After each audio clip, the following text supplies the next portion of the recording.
নবীজি সাল্লাল্লাহু আলাইহি ওয়াসাল্লাম আল্লাহর দরবারে ফরিয়াদ জানাচ্ছেন, দোয়া করছেন, আল্লাহুম্মা হাব্বিব ইলাইনা আল্লাহুম্মা হাব্বিব ইলাইনাল মদিনাতা কাহুব্বিনা মক্কাতা। বলেন সুবহানাল্লাহ। নবীজি সাল্লাল্লাহু আলাইহি ওয়াসাল্লাম বলেন, হে আল্লাহ, আপনি মদিনা শরীফকে আমাদের প্রিয় করে দিন, আপনি মদিনা শহরকে আমাদের প্রিয় করে দিন, যেমন মক্কা শরীফ আমাদের প্রিয়। বলেন সুবহানাল্লাহ। অতঃপর আল্লাহর নবী আরো বলেন, আও আসাদ্দা ইয়া রাব্বাল আলামিন, মক্কা শরীফ থেকে আরো অধিক প্রিয় করে দিন। বলেন সুবহানাল্লাহ। আল্লাহর নবী দোয়া করলেন মক্কার থেকে অধিক প্রিয় করে দিতে। আল্লাহর নবী আরো দোয়া করেন, আল্লাহুম্মা বারিক লানা ফি সাহিনা ওয়া মুদ্দিনা ওয়া সাহহি হালানা ওয়া আনকুল হুম্মাহা ইলাল জুহফা। রাওয়াহুল বুখারী। হে আল্লাহ, মক্কা শরীফের মধ্যে যা কিছু ওজন মাপা হয় ফল ফলাদি সহ, আল্লাহ আপনি ওজনের মধ্যে বরকত দিন। কিসের মধ্যে? ওজনের মধ্যে বরকত দিন। আল্লাহ মদিনা শরীফের মধ্যে যা ফল ফলাদি হবে তার মধ্যে অধিক বরকত দিন। ইয়া রাব্বাল আলামিন, আল্লাহ আপনি মদিনাতুল মুনাওয়ারাকে, মদিনাতুল মুনাওয়ারার আবহাওয়াকে আমাদের অনুকূল করে দিন, যাতে করে আমরা এখানে বসবাস করতে পারি। এবং মদিনার যে জ্বর, মদিনার জ্বরকে আপনি জুহফা নামক স্থানে স্থানান্তরিত করে দিন। মদিনা শরীফের মধ্যে যে জ্বর হতো, আল্লাহর নবী দোয়া করেন, আল্লাহ ওই জ্বরকেও আপনি জুহফা নামক স্থানে স্থানান্তরিত করে দিন। কোথায় স্থানান্তরিত করবে দয়াল নবী সেটাও বলে দিচ্ছেন। তো আল্লাহ রাব্বুল আলামিনের কাছে দোয়া করেছেন, আল্লাহ রাব্বুল আলামিন এই দোয়া কি বিফলে দিবেন? আল্লাহর কাছে দোয়া করেছেন, আল্লাহ মক্কার চাইতেও অধিক প্রিয় করে দিন মদিনাকে। তো নবীজি যেই দোয়া করেছেন এই দোয়া কি বৃথা যাবে? তো আল্লাহ রাব্বুল আলামিনের বন্ধু নবী সাল্লাল্লাহু আলাইহি ওয়াসাল্লাম বলছেন, আল্লাহুম্মা জাআল বিল মাদিনাতি দি'ফাই মা জাআলতা বিমক্কাতা মিনাল বারাকাহ। হে আল্লাহ, আপনি মদিনাতুল মুনাওয়ারাকে যে বরকত দান করে, আল্লাহ আপনি মক্কাতে যে বরকত দান করেছেন, কোথায়? আল্লাহ আপনি মক্কাতে যে বরকত দান করেছেন, মদিনা শরীফের মধ্যে তার দ্বিগুণ বরকত দান করুন। দোয়া করছেন কে? নবীজি বলছেন, আল্লাহ মক্কাতে আপনি যে বরকত দান করেছেন তার চাইতে দ্বিগুণ বরকত কোথায় দান করুন? মদিনা শরীফের মধ্যে। তো মদিনার বরকত বেশি না মক্কার বরকত বেশি? কে বলছেন? নবীজি বলছেন, আল্লাহ মক্কায় যে বরকত দিবেন তার চাইতে দ্বিগুণ। তো মক্কাতে যদি হয় এক, তাহলে মদিনায় দুই। বলেন সুবহানাল্লাহ। হাদিস খানা বুখারী শরীফ একমখণ্ড পৃষ্ঠা নাম্বার 253, হাদিস নাম্বার 1847। মুসলিম শরীফ পৃষ্ঠা নাম্বার 442, হাদিস নাম্বার 1369। নবীজি সাল্লাল্লাহু, আমরা আজ খুঁজে পাই না, আমরা আজ নবীজির রওজাকে রওজা খুঁজে পাই না। কথা না বলে পাচ্ছি না, বাবারা সামনের কাতারটাকে ফিল আপ করেন।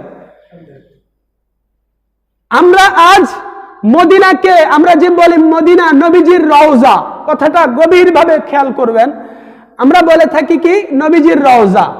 অনেক ভাই বাবারা মদিনার রওজা খুঁজে পায় না, নবীজির রওজা খুঁজে পায় না।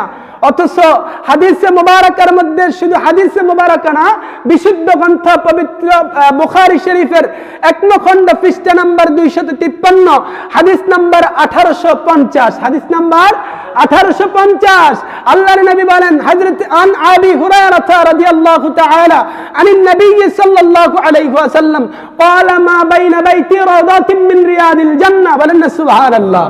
قال ما بين بيتي روضة من رياض الجنة ومنبري على حوضه। বলেন সুবহানাল্লাহ। রাওয়াহুল বুখারী। নবীজি সাল্লাল্লাহু আলাইহি ওয়াসাল্লাম বলেন, আন আবি হুরায়রা রাদিয়াল্লাহু তাআলা থেকে বর্ণিত, নবীজি বলেন, আল্লাহর নবী সাল্লাল্লাহু আলাইহি ওয়াসাল্লাম ইরশাদ করেছেন, আমার ঘর ও আমার মিম্বরের মধ্যবর্তী স্থান জান্নাতের বাগান সমূহ হতে একটি বাগান। বলেন সুবহানাল্লাহ। আজ আমরা রওজা খুঁজে পাই না। অত্র হাদিসে রওজা আছে না নাই? মা বাইনা বাইতি রাওদাতিন মিন রিয়াদিল জান্নাহ ওয়া মিনবারি আলা হাউদিহি, রাওয়াহুল বুখারী। হাদিসে রওজা আছে না নাই? আজ বড় বড় শায়েখেরা রওজা শব্দ খুঁজে পায় না। আরে মোল্লা, রওজা শব্দের অর্থ বাগান, বাগিচা। রওজা খুঁজে পাও না, অথচ বুখারী শরীফের হাদিসের মধ্যেই রওজা আছে। তার মানে এরা সঠিকভাবে পড়ালেখা করে না, এরা দিন ধর্ম ইসলাম ধর্মের মধ্যে ফিতনা সৃষ্টিকারী। তাহলে হাদিসের মধ্যে স্পষ্ট, হাদিসের নাম্বার বললাম কি বললাম না, হাদিসের পৃষ্ঠা নাম্বার বললাম, খণ্ড নাম্বার বললাম। বাবারা আমার, তো নবীজি বলছেন আমার ঘর এবং মসজিদে নববীর মাঝখানে, মিম্বারের মাঝখানে যে জায়গা রয়েছে, এটা হচ্ছে জান্নাতের বাগান সমূহের মধ্যে একটা বাগান। আর আমার মিম্বার হচ্ছে আমার হাউজের উপর, বলেন না সুবহানাল্লাহ। ওয়া মিম্বারি আলা হাউজিহি, আমার মিম্বারের নিচে হচ্ছে হাউজ, অর্থাৎ আমার মিম্বারটা হাউজের উপর। সেটার নাম কি? মদিনা শরীফ। সেটার নাম কি? মদিনা শরীফ। সেই মদিনা কত দামি, বলেন সুবহানাল্লাহ। সোনার মদিনা আমার প্রাণের মদিনা, সব ভুলিব কিন্তু তোমায় ভুলতে পারি না, সব ভুলিব কিন্তু তোমায় ভুলতে পারি না, ভুলিনি ভুলব না ভুলতে পারি না, সব ভুলিব কিন্তু তোমায় ভুলতে পারি না, সব ভুলিব কিন্তু তোমায় ভুলতে পারি না। নবীজি সাল্লাল্লাহু আলাইহি ওয়াসাল্লাম হাদিসে মুবারাকার মধ্যে আমাকে, আপনাকে, আমাদেরকে, এই ঈমানদারদেরকে নবীজির রওজা জিয়ারতের ব্যাপারে বলছেন। ওয়া আন ইবনে উমর قال قال رسول الله صلى الله عليه وسلم من زار قبري وجبت له شفاعته, বলেন সুবহানাল্লাহ। من زار قبري وجبت له شفاعته।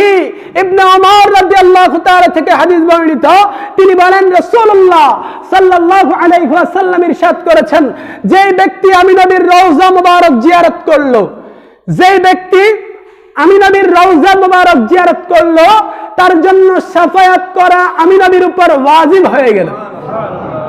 তো নবীজির রওজায় গেলে শাফায়াতের গ্যারান্টি দিচ্ছেন কে?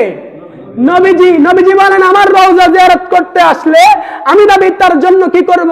শাফায়াত করব, আর তা আমার উপর ওয়াজিব হয়ে যায়, বলেন না সুবহানাল্লাহ।